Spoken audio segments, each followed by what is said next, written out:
శని భగవానుడు మన కర్మను తెలియడానికి వచ్చేస్తాడు. అందులో మన కష్టమ శని, అర్ధాష్టమ శని, ఏలినాటి శని.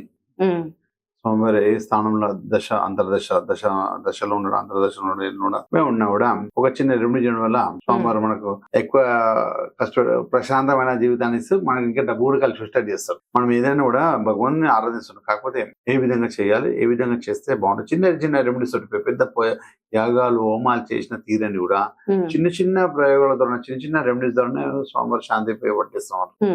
అందులో చిన్న చిన్న సిస్టమ్స్ తోటి కూడా చెప్పేస్తాం. ఎంత పెద్ద కష్టం ఉన్న శ్రవణ శని జాబులు పోవడం కానీ జరుగుతుంది. ఉద్యోగం అంటే డబ్బు పరంగా ప్రాబ్లం వస్తుంది, శత్రు బాధ వస్తుంటది, వేరే ఏదో ప్రాబ్లం మనకు పట్టేస్తుంటది, దాని ప్రాబ్లం వచ్చేస్తుంటాయి, ఆరోగ్య రీత్యా ప్రాబ్లమ్స్ వస్తుంటాయి. సోమవారం అంటే మనకు కర్మ తొలగిస్తుంటాడు.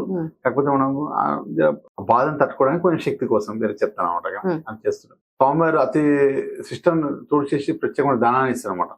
మంచిదనం అదే చెడంతా పోయేసి మంచి ధనాన్ని మనకు ధనయోగం కలిగే అవకాశం కూడా ఆయన ఇస్తారు. అది ఏం చేయాలి, ఏ విధంగా చేస్తే ఆ రెమెడీ చేయడం వల్ల కష్టాలు పోవడం కాకుండా ధనయోగం వచ్చే అవకాశం కూడా ఉంటుంది. అది ఏ విధంగా చేసుకోవాలి, ఏ విధంగా చేయాలి, ఏ విధంగా చెప్పేదాం.